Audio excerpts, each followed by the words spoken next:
Wow. What a direct, huh?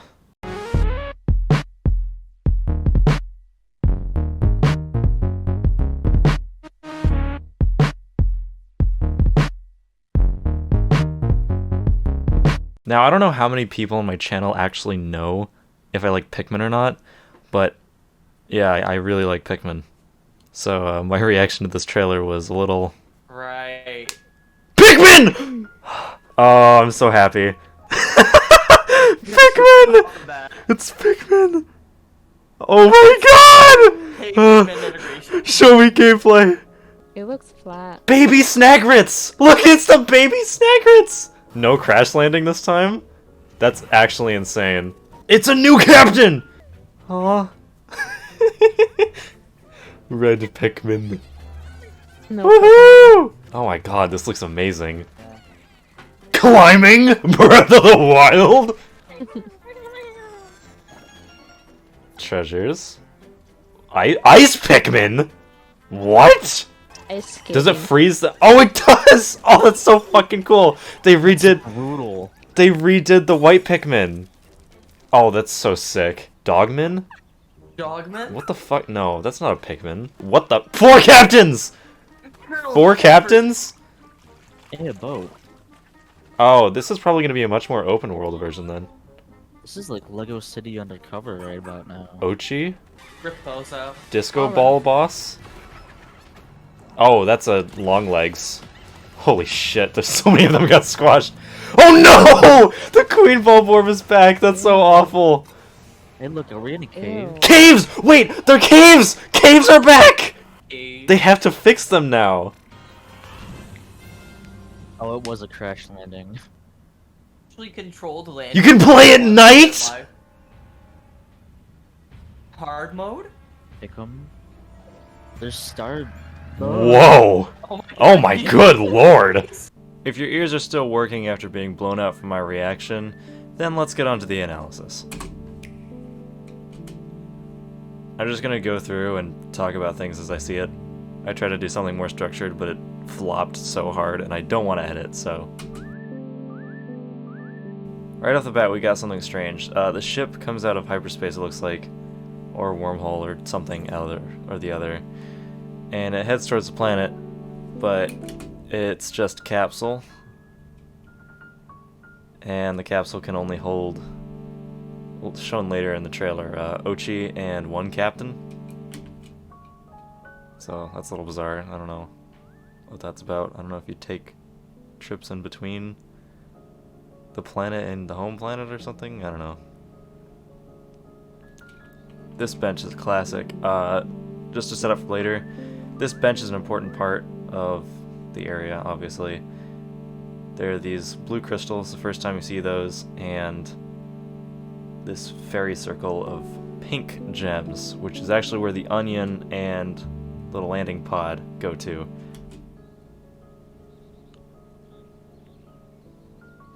Fiery blowhog. Nothing else really happens here. Baby Snagrits, some vases on the left with what looks to be a cave entrance lid. I'll get to more on that.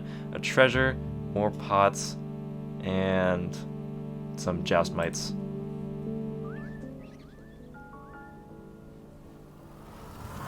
Ship lands, and presumably the starting area, drops off one captain. They don't look half bad, kind of cute. This right here is a flower pot obstacle, shown off later. I guess it's supposed to replace the paper boxes that you push around. And to the left of here should be Ochi, shown... Who's texting me? To the left of here is Ochi, shown later in the trailer. The red onion looks different, as you can see. The fairy circle holds the onion and the pod.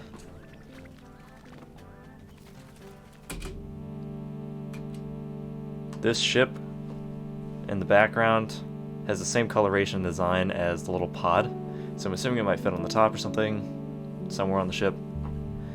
And it looks like a crash landing. I've heard some people talk about how it looks like a tourist ship. I don't know where that's based off of, but it would line up more with what's going on later in the video, which I'll get to when we get there. And a red Pikmin! Wow, it looks so high quality. Beautiful. Here we see the bench again, except from a different angle. There's posies. Here's the same fairy circle from earlier. Those same gems, and what looks to be a red treasure over there. Tomato, fruit, don't know what it is. So it's just there. But it sparkles, which means it's a treasure. And I don't know if this is reliable or based on anything. Based on what? But that is definitely, maybe, probably, a purple posy. I don't know what to think about this. It's only visible for 2 frames. It might just be a blue pellet hidden in the dark. But that is most definitely purple. The onions still combine into one, which is good news. You can see more treasure, the bench in the background, some more of those blue gems, a bulb orb, and one of the paper bags that you need to push. A bridge, which looks really weird and awful, and a second area instead of the house. Looks like a playground. Cherry blossoms. Okay, this shot is pretty important. First off, dirt wall. We break the dirt wall. Wow. We get rewarded with these little gems, which makes me start to think that these little gems are some kind of reward or energy or something. They get expanded upon later, I think, at night mode, but we aren't there yet. Past the dirt wall is a cave lid. And I know it's a cave lid because, check this out, clipboard, bulb orb, and fence from the first shot shown in the teaser trailer of 20 seconds, god damn it. Next shot, here's the same thing, clock, bulb orb, clipboard, and the lid is open and there's light shining out of it. Definitely a cave entrance. I will not be taking any other alternative answers on this. 10 pellet, red thing. Anything else I missed? Nope. Okay, then here's another cave entrance lid, shown very visibly open. A bridge, more of the little gems, 2 pellets, and the spicy spray fruit, as well as a strawberry treasure. And, you know, the same flower pot thing from earlier. This weird climbing mechanic, which looks ugly as hell, and I don't like it. As well as a really weird thing. People are calling it a blowhog, but it doesn't look like one. It doesn't have 4 legs. I don't know. I don't like it. It looks gross. We can see in the distance the onion and the thing. The onion in the pod. Baby snagrets, vases, more vases. And right here we have a treasure. And another cave lid, buried though. Another cave lid over here, another cave lid over there. A lot of cave lids. This is also near the bench. But the interesting fact here is that there's a fairy circle right here. The fairy circle to land on with the pod and the onion is different from the other fairy circle that is directly next to the bench. This one. So it makes me wonder if there's multiple landing spots in any given area. The area's got to be huge if that's the case. Oh yeah, treasure reintroduction, by the way. Paper bag, push down. Yeah. Introduction to Ice Pikmin, yippee, and also caves. We'll get to that later. Ice Pikmin seem to be reworked of the bitter spray from Pikmin 2 and the white Pikmin, also from Pikmin 2. There's a little meter here. You already saw that. Once it fills up all the way, psh, frozen. Once it dies, bam. Only nectar, no corpse. Seems like eating one fills up the meter a lot, but you can still fill it up by latching on. Also, there's a paper bag. And you can use these guys to freeze over water beds. There's more of those rocks that we talked about. Ochi. Yay, he's gonna ruin the game.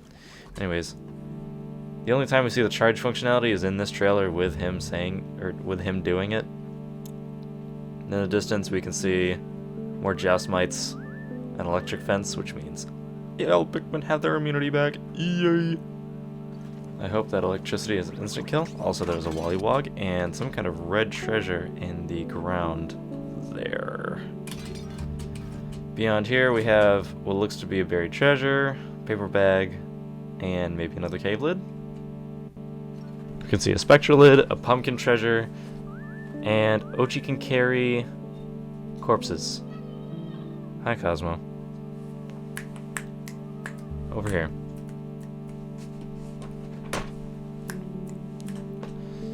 Ochi can carry corpses. I wonder if it's like Pikmin 2 when you give the whites and the purples treasure, or not treasures, corpses, and then it brings it to a random onion. Might give it to a random Pikmin, might spit it evenly, I don't know. You can see another fairy circle in the back too, as well as a spectral lid.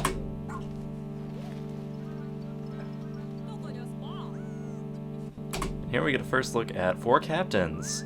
2 of them look terrible, 2 of them look alright. Big Shepherd fan, honestly. Cosmo. Cosmo, come up here.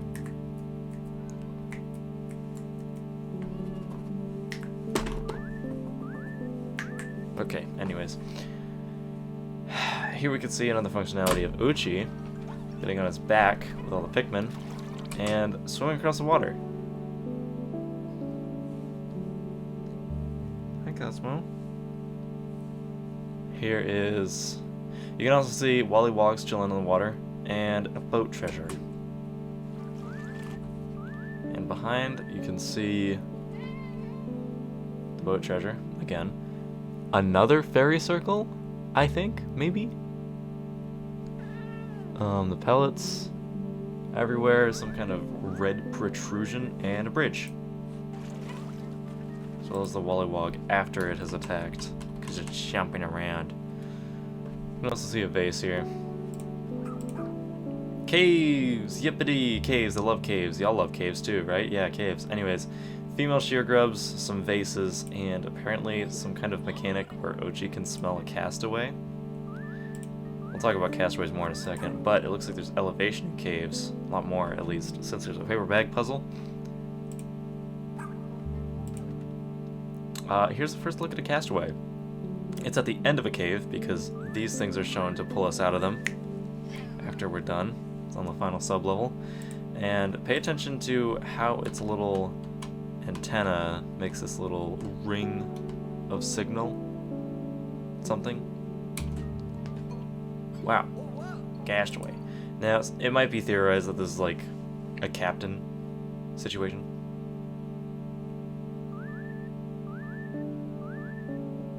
Where you find captains throughout the game, maybe. But I think what would be more in line with this so-called tourist ship theory is that your main objective is to find castaways. Crash landed, they all fell in caves for some reason, and you need to save them all. Now, get to the first boss battle, and we can see right here in the back, barring, you know, the huge disco ball long legs, a signal from the same castaway. And if you really lean forward in your chair, you can see lamps in the background, as like this is part of some kind of workshop. And this big number 1, which I assume is just a counter, and it'll just tick down when you kill the only boss in the room. Maybe this is some kind of barrier that you can only get through if you defeat certain amount of enemies labeled on it. Moving on with the boss fight, you can also see the little sub-level end air duct light beam thing. So you definitely know this is the last sub-level.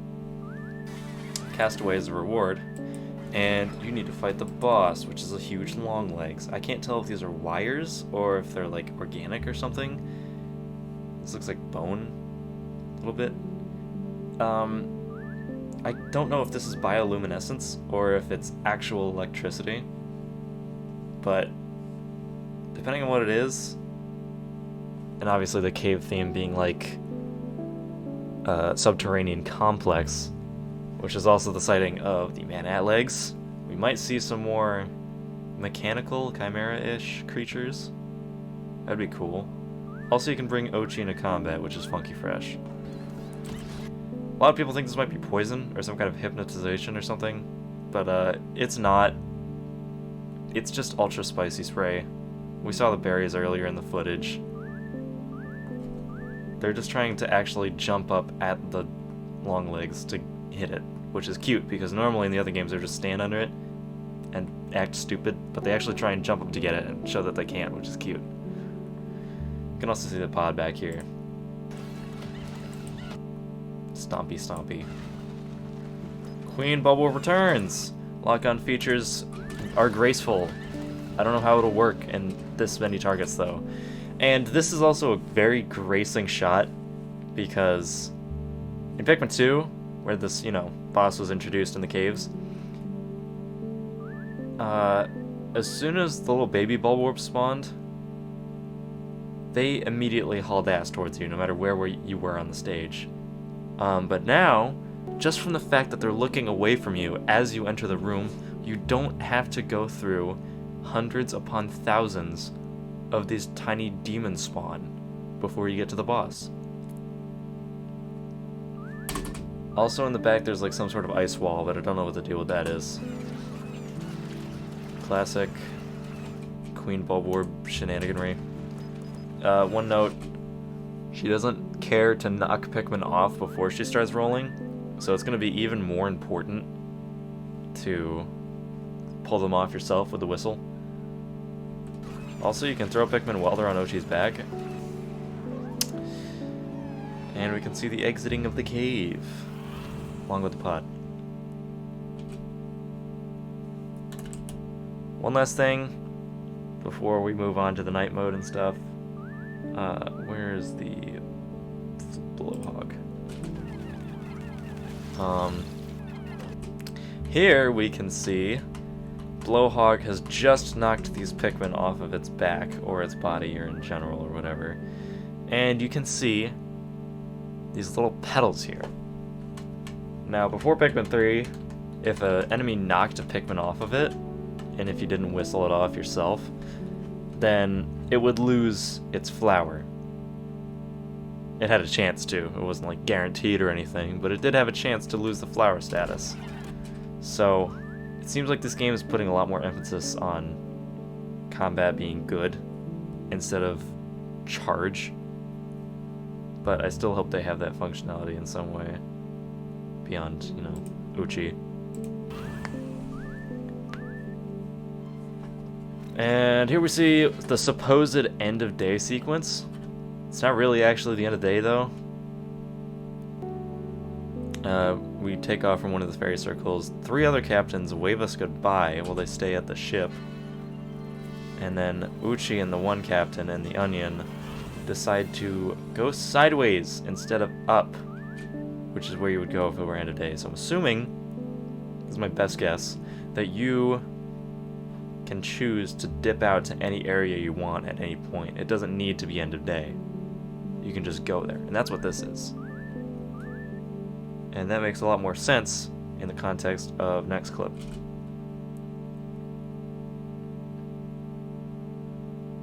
When the moon hits your eye like a big pizza pie. That's a more okay.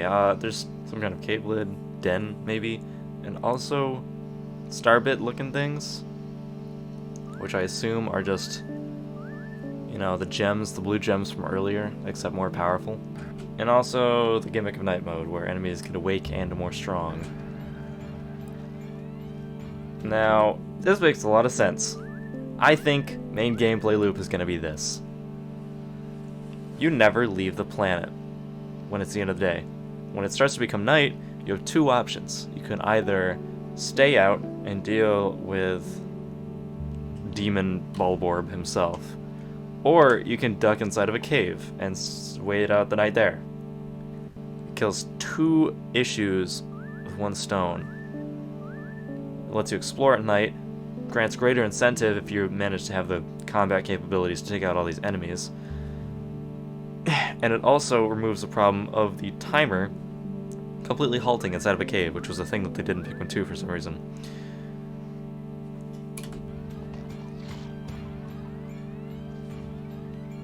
So yeah, that's my thoughts currently. We'll see how it goes. Until next time. Ignore the chainsaw in the background. Bye-bye!